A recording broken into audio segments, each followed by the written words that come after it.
Okay, so welcome everyone to the Possibility of Surprise panel. I'm Shannon Conklin. I'm Director of Career and Leadership Development with the Office of Career and Leadership Development. I want to thank all of you for showing up this evening. I know that there's been a lot of events this week and there's a lot on everyone's plate, so I really appreciate you being here. I really appreciate our three panelists for being here as well. So tonight we're focused on unexpected career paths and hearing from alumni who once walked in your shoes as a TCNJ student. Our three alums I will introduce momentarily, but before I get to the introductions, I want to go over how our time will work. So first, as I was saying before, if you want to join and follow the instructions up here with menti.com, admit Avani, and use the code 8362316 to follow along.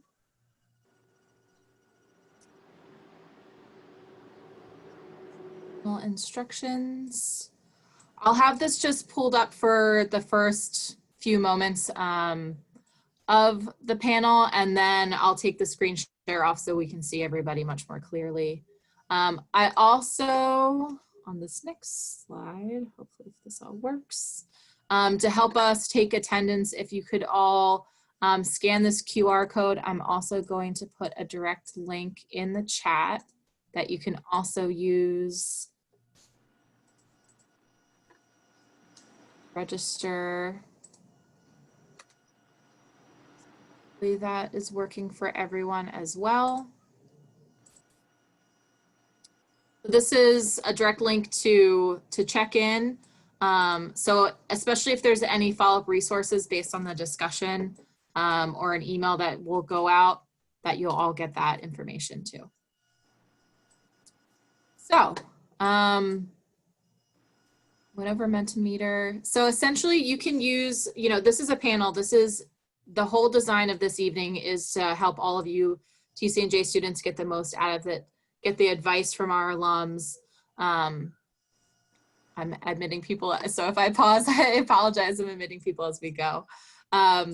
So we're going to go through some introductions. I showed you the instructions to join. I have bios for all of our panelists, so I'll read those in a few moments. And then we're going to do a quick check-in on why we're here.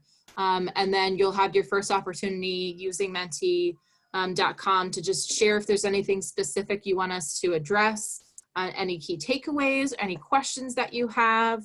And then from there, I'll again take off the screen share so we can just dive right into the conversation. Sound good? Hope that sounds good to everybody. Okay, so first I have Andrea Bachman. She happily lives and works in Dallas, Texas as a registered dietitian in inpatient clinical settings. Andrea specializes in nutrition, support for trauma and ICU patients, and recently obtained her Certified Nutrition Support Clinician credential. Prior to, she graduated from TCNJ and spent 10 years as a community college math instructor. So welcome, Andrea. Thank you for being here. Next up, we have Jeff Bonaldi. He is the founder and CEO of the Explorers Passage, an adventure travel company. Jeff's objective is to use his organization to help tackle the world's most important social and environmental issues through travel experiences across the planet. Previously, Jeff spent 15 years in leadership roles in sales and investment management within the global financial industry at both Merrill Lynch and Citibank. Jeff is also a contributing writer to Entrepreneur Magazine. Welcome, Jeff. Thank you for being here. And next, we have Farah Robinson. Farah has worked the majority of her career in finance as compliance officer for Merrill Lynch, which went on to become Bank of America. About 5 years ago, she switched into corrections and is currently employed by the state of New Jersey in a facility that detains criminally insane individuals, those who have committed a crime and have a psychiatric history. So welcome, Farah. Thank you so much for being here. Okay. So why are we here? We are here because, as this quote shows, and this is one that I often refer to when thinking about career development, especially in such a unique time right now with the pandemic, the impact on the job market, looking at the future of work, how so many things have even changed since March. There's one, major lesson, and that is this constant of change. And I think that's been one of the biggest pieces for me that I have seen, just following all the different trends. So this possibility of surprise, and the quote here from the book, Designing Your Life, is one I think that captures the reality that life changes, your interests evolve, the larger job market might evolve, society evolves. So how can you navigate all of this? So these three alums have that in common. Their interests or their circumstances evolved, and they made a pivot in their careers. So that's our big focus. And I look forward to hearing more about their stories. And then also, again, I strongly encourage everyone to make sure that you're asking these questions and taking advantage of this opportunity to connect with alums with some really powerful stories that have navigated change in their own lives and their own careers. So before I take the screen sharing off, this is, again, your opportunity to share with us what you hope to gain from the panel. Are there specific questions you want us to address? Is there a specific topic or area that you're curious to hear their perspective now that you've heard a little bit about their backgrounds? So if you want to take a moment to share those, I'll be keeping, again, I'm going to take the screen share off in a moment, but I'll keep an eye on that. And then when I advance the screen as well, you'll see that there's other opportunities for you to ask just general questions, and that will be open the whole time. Or you can ask a question through the Zoom group chat too. So hopefully that sounds good to everyone. All right. And with that, I'm going to stop the screen share so that we can all see each other. And then I'm going to pull up questions to get us started. So first up, I just wanted to set the tone and get a sense from Jeff and Farah and Andrea. If you could each share when you graduated from TC&J, your major, and if there were any specific organizations or extracurriculars that you were involved with, just to help us set a baseline. So I'll start first off with Andrea. I graduated in 2002 with a degree in physics with a minor in math, and I was part of the physics club, and I was also in a volunteer organization that I do not remember the name, but I do have good memories of some of the things I did there. Excellent, thank you. Okay, how about Jeff, you next?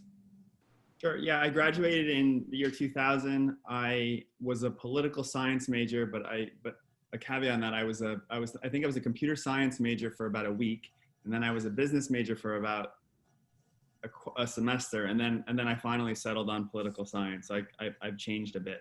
I was on the varsity tennis team. I was in a fraternity, and I was class president for 3 years in student government.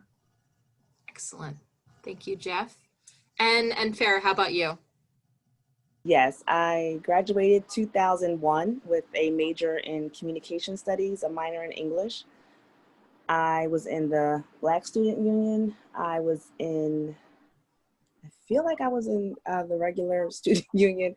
I know I did a lot of different things on campus, but I had a really good time overall.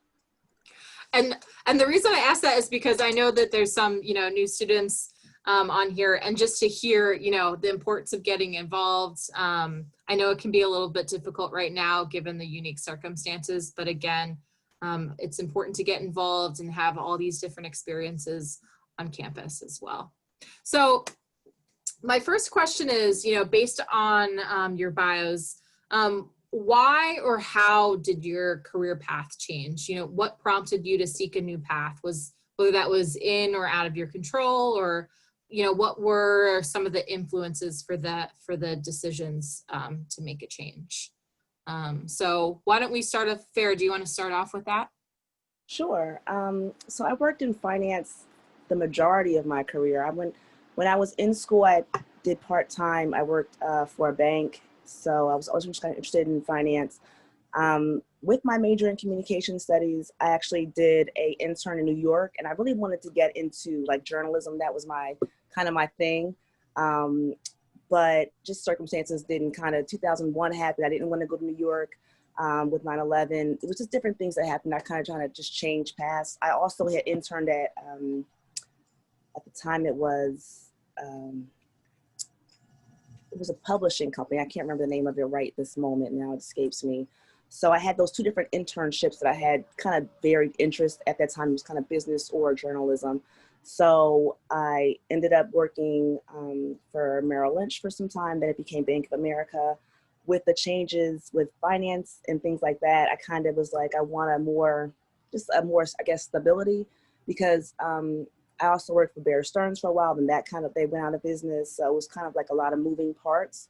So I ended up saying, I just want to work for the state. And then the position that I have right now became available. I took an exam, I scored pretty high, and then I just kind of went into that. And I wanted to have like a pension, some kind of more stability in that regards with family and things like that. It just all kind of made a little bit more sense at that time. So that's why I made those choices. But everything that I did, I learned a lot. I had a lot of experience, and I still eventually probably will move around the state to maybe a more of an office position. But as of now, it's kind of where I can make more money. So that's where I am. Nope, definitely all relevant pieces. Jeff, how about you? Yeah, so when I was a senior, I actually started my own business, and I did it for, let's say, about 2.5 years. And when it didn't work out, I was about 24. I couldn't figure out how to move it forward at that point. And I decided to kind of close it up, and I went a completely different direction now. Well, I'll back up a little bit. The business was something that I believed in. So something that I was very connected to. And when that didn't work out, I said, I'm going to go a completely different route. I'm just going to focus on making money. And I'm going to do what I'm supposed to do. Right. And so I ended up going back to school at UPenn for a year. I was doing this pre-MBA program at Wharton, and I was following that traditional, finance path. I wanted to maybe be in sales and trading or investment banking or venture capital. And I ended up getting a job at Merrill Lynch in Princeton, became a portfolio manager, and then moved to New York City and was working at Citibank on Wall Street for a number of years. And the interesting thing is, like, I kept in my head thinking that if I just get a bigger bonus, or if I just get a higher title, I'll finally be happy, or if I get a bigger degree. And it never happened. And I was really stuck in that mode for a long time. And about 32, 33 years old, my personal life completely collapsed. I went through a divorce. I had no place to live for a while. And it was just, and I realized how unhappy I was at my job. And I had realized why I went that direction. So I started to get really into hiking, just because it made me feel better, just being in nature. And then I started to say, I started to make a decision that I was going to change my life to focus not on what my head said, but focus on what felt good.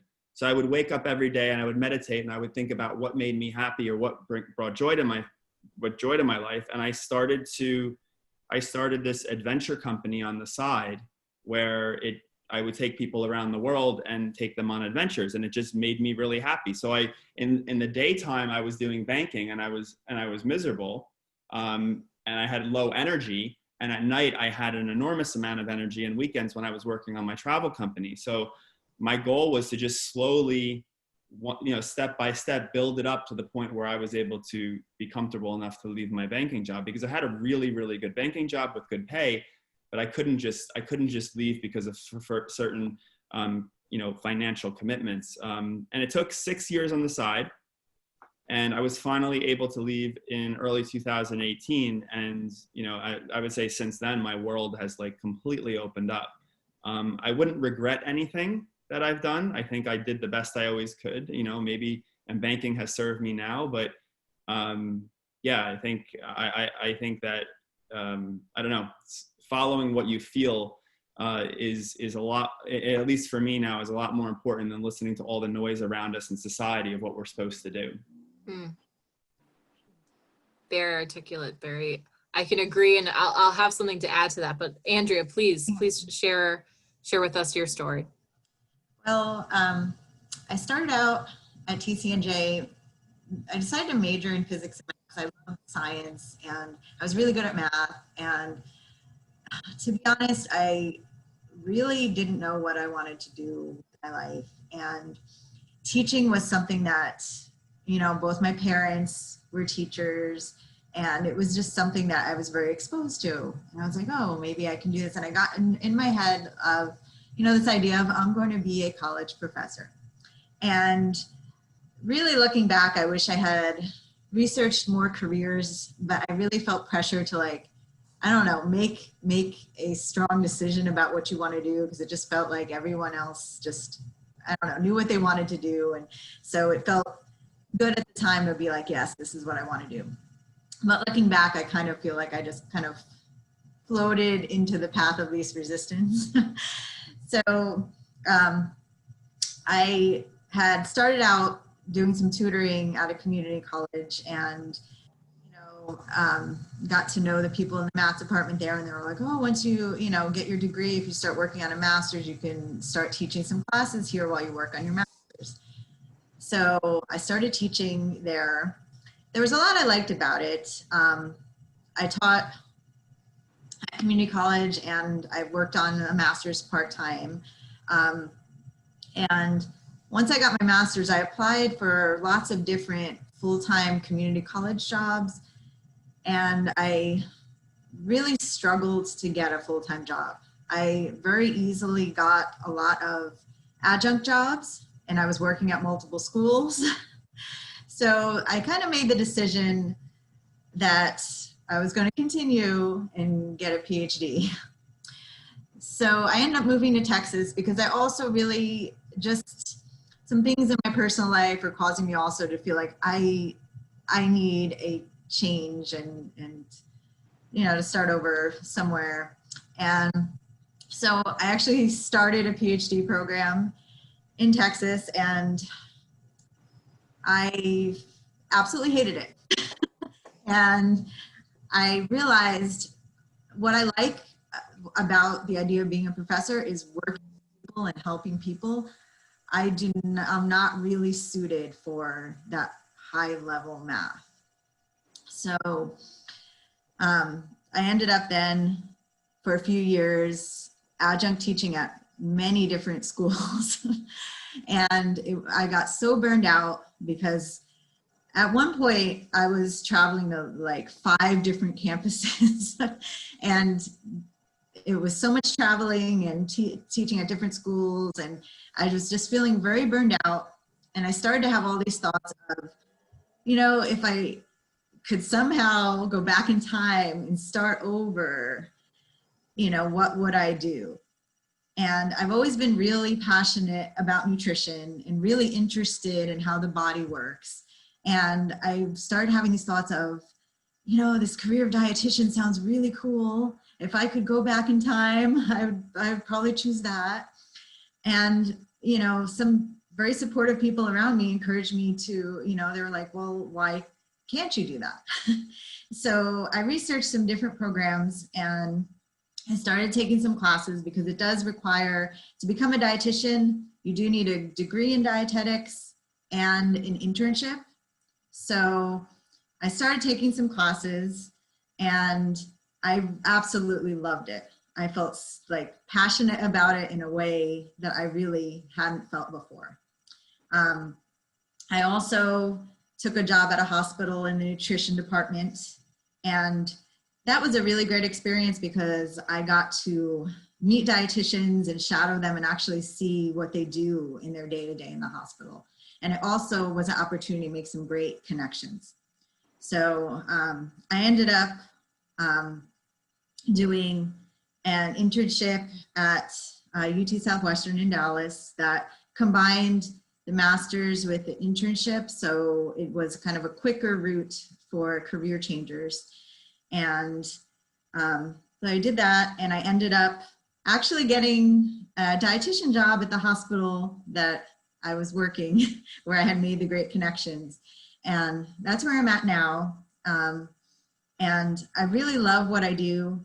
I get to support patients nutritionally during their hospital stay. And I'm really focused on critical care, so patients in trauma and ICU.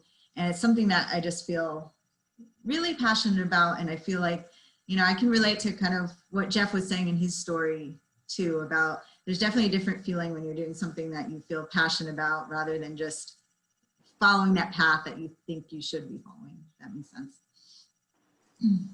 No, it does. And, you know, it's, everyone has a different reason, but one takeaway just from this initial question, I think that's important for the students to recognize and hopefully appreciate, is that, you know, you might have your first job after college, but then, you know, your interests will evolve.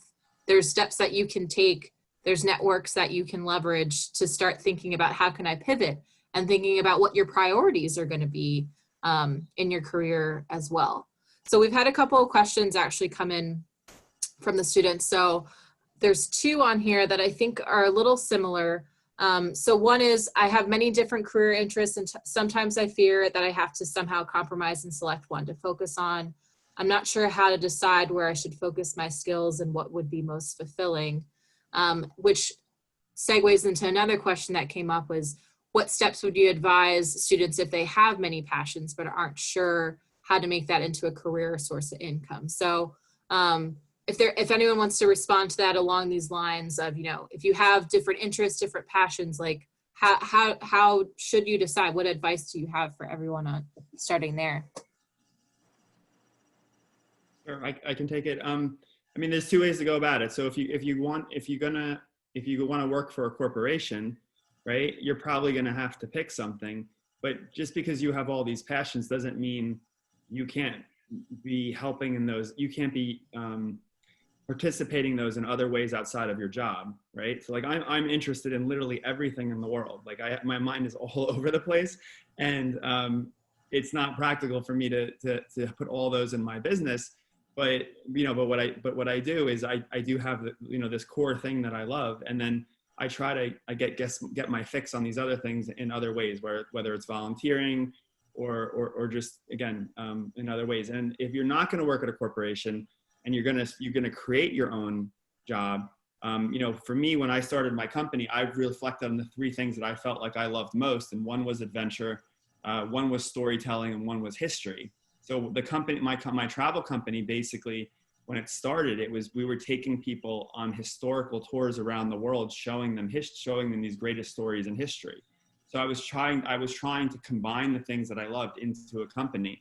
There's more things I love than three, but I tried to like really hone in on the top three. So I guess it depends which route you go, but yeah. Farah or Andrea, do you have anything to add to that? I was going to add that I also think that it's really important to make some connections with people in the fields that you're interested in. And, you know, one thing I've learned is people are very happy to talk to you about what they do. And, you know, that was something I was kind of shy about at first, but I think it's really good to talk to people in different jobs that you're considering in different roles, and, you know, see what is their day-to-day like, what's their story. That's something that I'm really glad that I did with my career switch. I talked to lots of different dietitians to find out, you know, what is this really all about? What are the steps that I need to take to get where I want to be? And, you know, I think just making sure you're really doing that research, because there's lots of jobs out there that we're not necessarily exposed to. And I think it really helps to just kind of put in that research, because there may be areas you're interested in where, you know, there might be roles or jobs that are just perfect for your interests, but you just might have not been exposed to them. So just doing your research and trying to talk with people in the field, I think, can really help you to see what is out there and what would be good for you. That's very true. I mean, when I worked in basically every position I've ever had, when I worked in finance as well, there were people that had so many different backgrounds, like people that were history majors, people that were former construction people. Like there was just a varied melting pot of people that just ended up in this position because of whatever reason. They like it, they enjoy people. And that was my reasoning for kind of like getting into the compliance portion of it, just liking to talk to people and help people through their problems, which kind of ended up where I am now, just liking to talk to people, help them through their problems. I'm also working on something for myself as well, which I have like a kind of a 3-year plan for.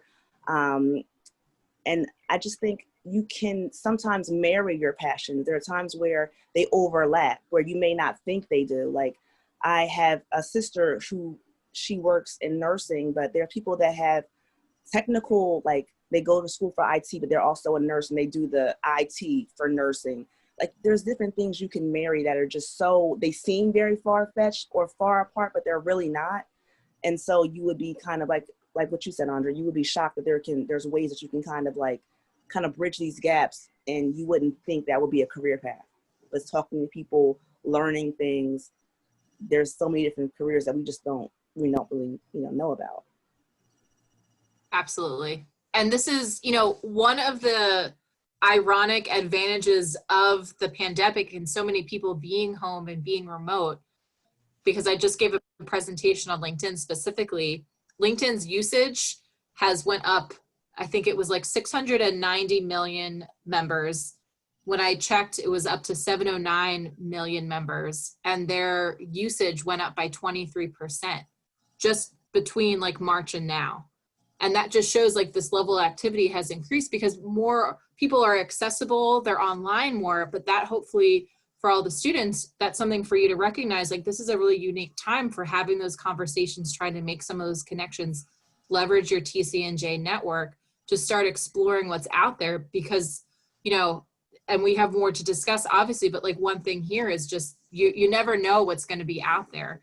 And again, that you can pivot after you start discovering and connecting these pieces together. I don't know if anyone wants to add anything more to this topic of, advice for students specifically right now, to trying to focus their skills and their passions. I'll add one thing is, I remembered when I felt very stuck when I was in my banking job. I was always like, I kept interviewing at other banks. I thought, I couldn't figure what was like exactly wrong with it within me. And it wasn't clear that I was supposed to kind of follow something I was more passionate about. So I was trying to look internally within finance, and nothing would work out for years. I would go in interviews, nothing would work out. And then it hit me. Like sometimes in life, like all these roadblocks come your way. And it hit me that maybe I needed to create my way out. And I feel like a lot of you are in a very challenging situation right now where, maybe you're looking for jobs or you're trying to find internships. And if you feel like you get stuck where you can't have an organization or an entity pick you up, well, maybe you can create your way. So just have kind of a think or a reflection on that. For sure. Yeah. What do you mean by create your way? Create your way. I mean, I guess for me, I'm speaking about maybe starting a business. Okay. But it could be starting, again, it doesn't have to be big at first, right? But start something on your own where you're not relying on another organization who has potential control of your fate. Okay. Yeah. So control your own fate. Yeah. Okay. Control your own fate. Yeah. Okay. Yeah. Because you could create a business idea. There's small business centers, for example, that can help with those ideas. There's entrepreneurship groups as another example, or there's volunteering, or looking at a project that might be challenging, or maybe it's even taking a course, for example, that you wouldn't have necessarily entertained, but it could introduce you to something new. So I think what Jeff's saying too is, there's these little steps that you could make that you're in control of. It's just putting that into action specifically. So if you just do this one thing, that can lead up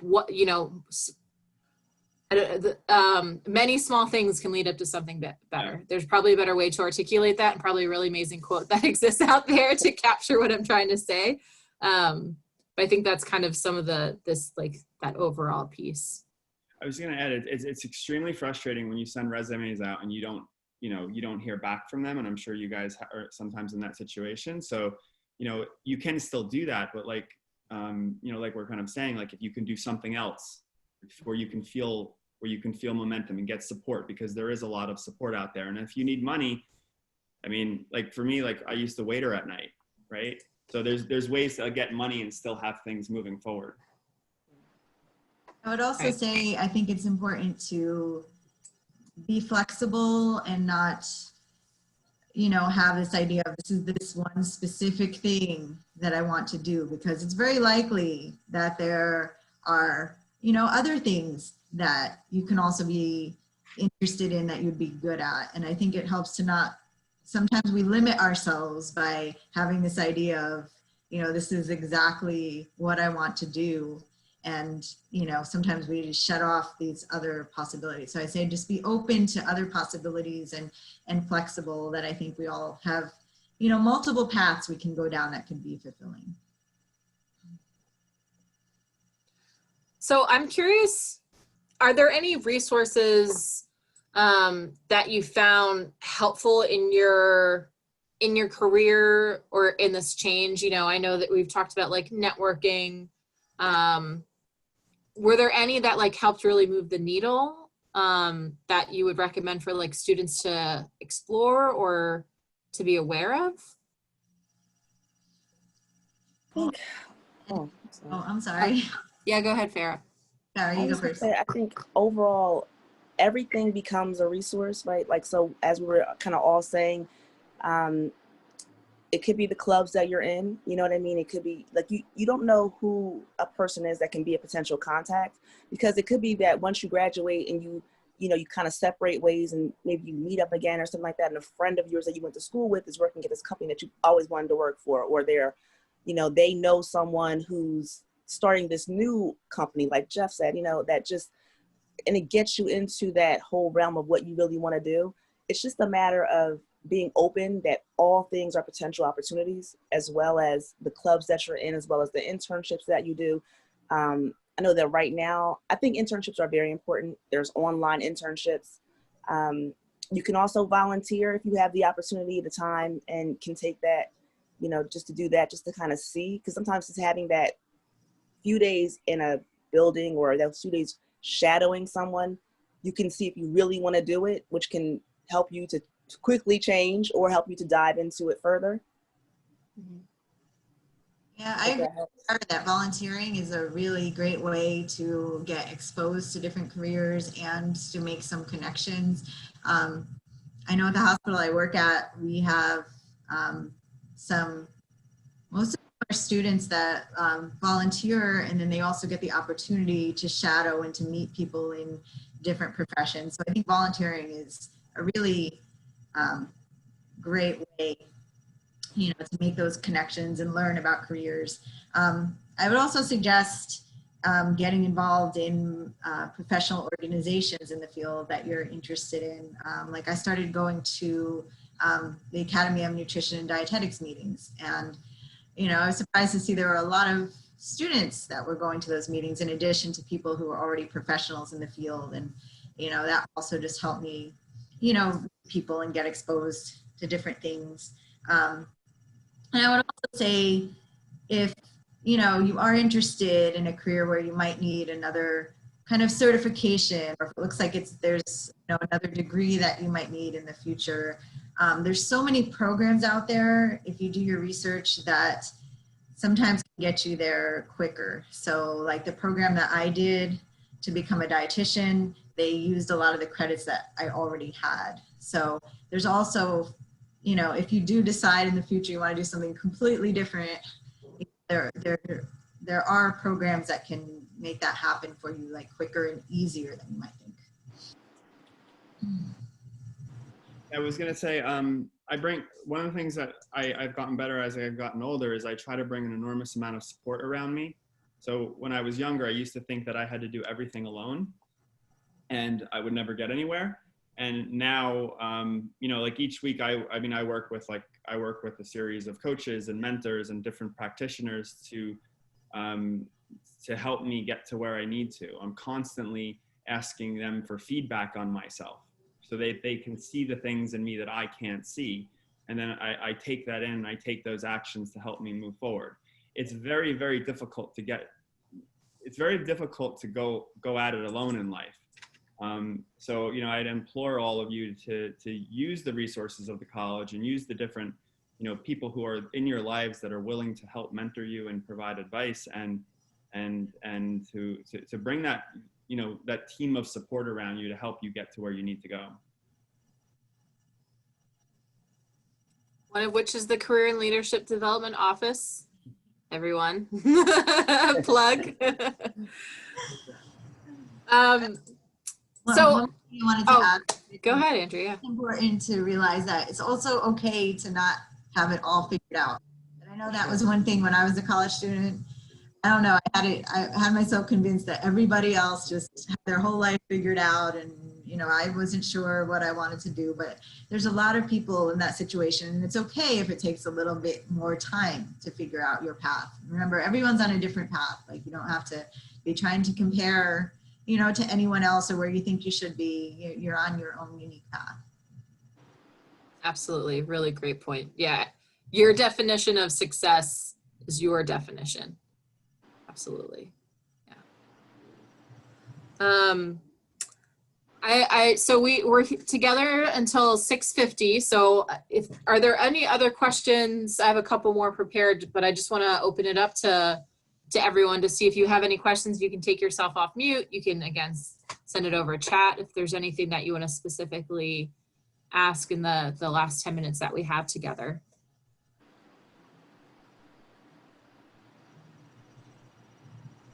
I know we've definitely covered, there's been some really great words of wisdom shared already. So I really appreciate everything that has been discussed and that has come up. So one of the things I wanted to just kind of get a sense of, is there any general advice that you have, you know, right now in this, like this pandemic context, if you will? Is there anything that all of you have seen in your fields and your industries that you think is important for the students to know, be aware of, that you can share?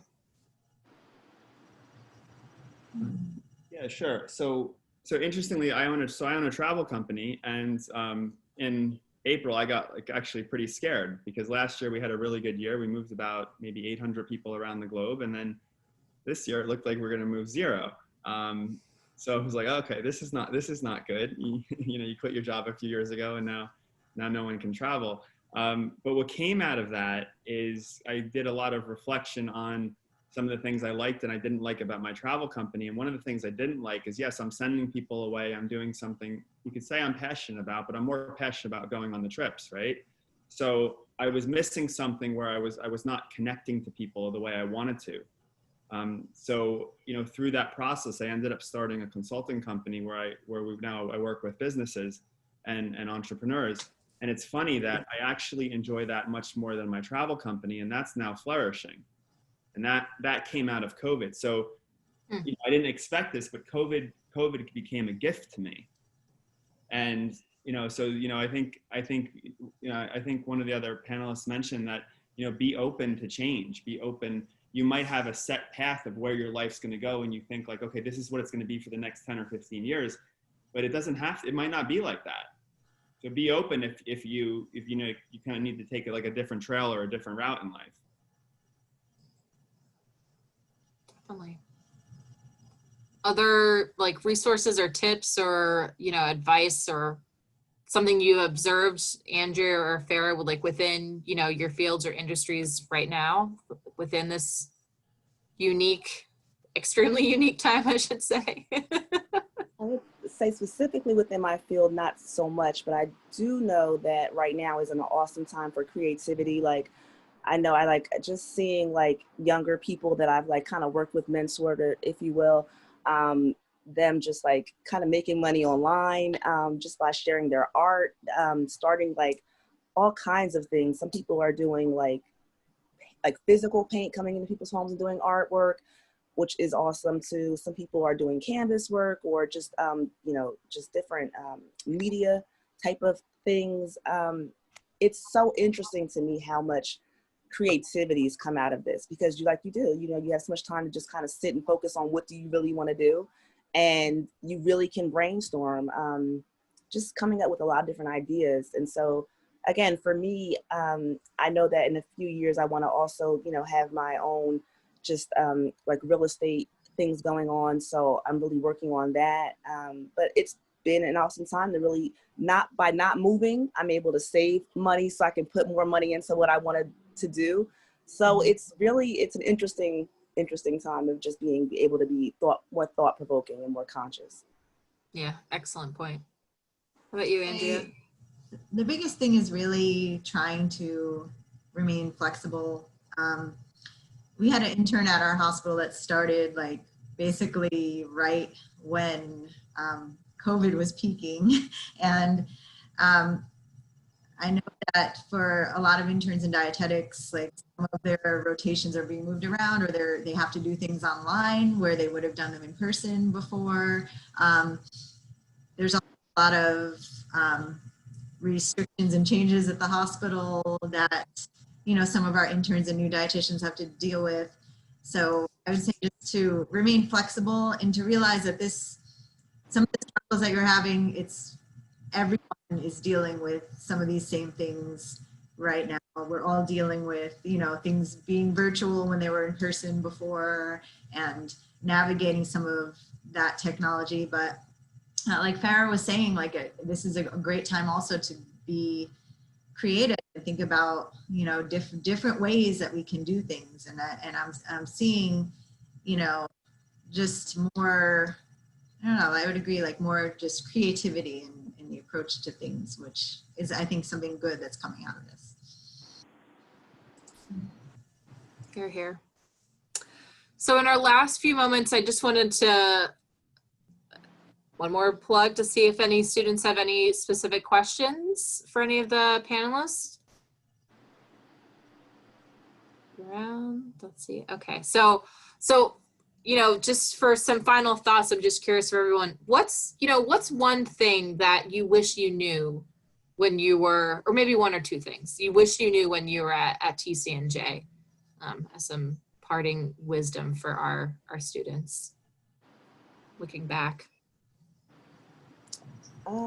For me, I wish I had taken more advantage of like campus life and just enjoying that, because really I was kind of in a rush to go out into the workforce and in a rush to go out into the world, not realizing that those are really some of your like fondest moments, because you're really kind of all together in the same kind of situation.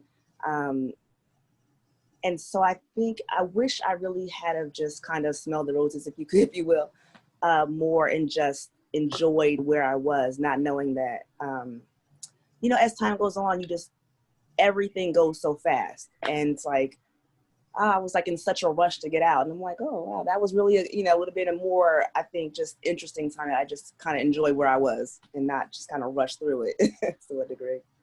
Yeah. Jeff or Andrea? Sure. Yeah. I mean, I echo that. I remember when I was 22, I thought I had to have everything done in the next 3 years.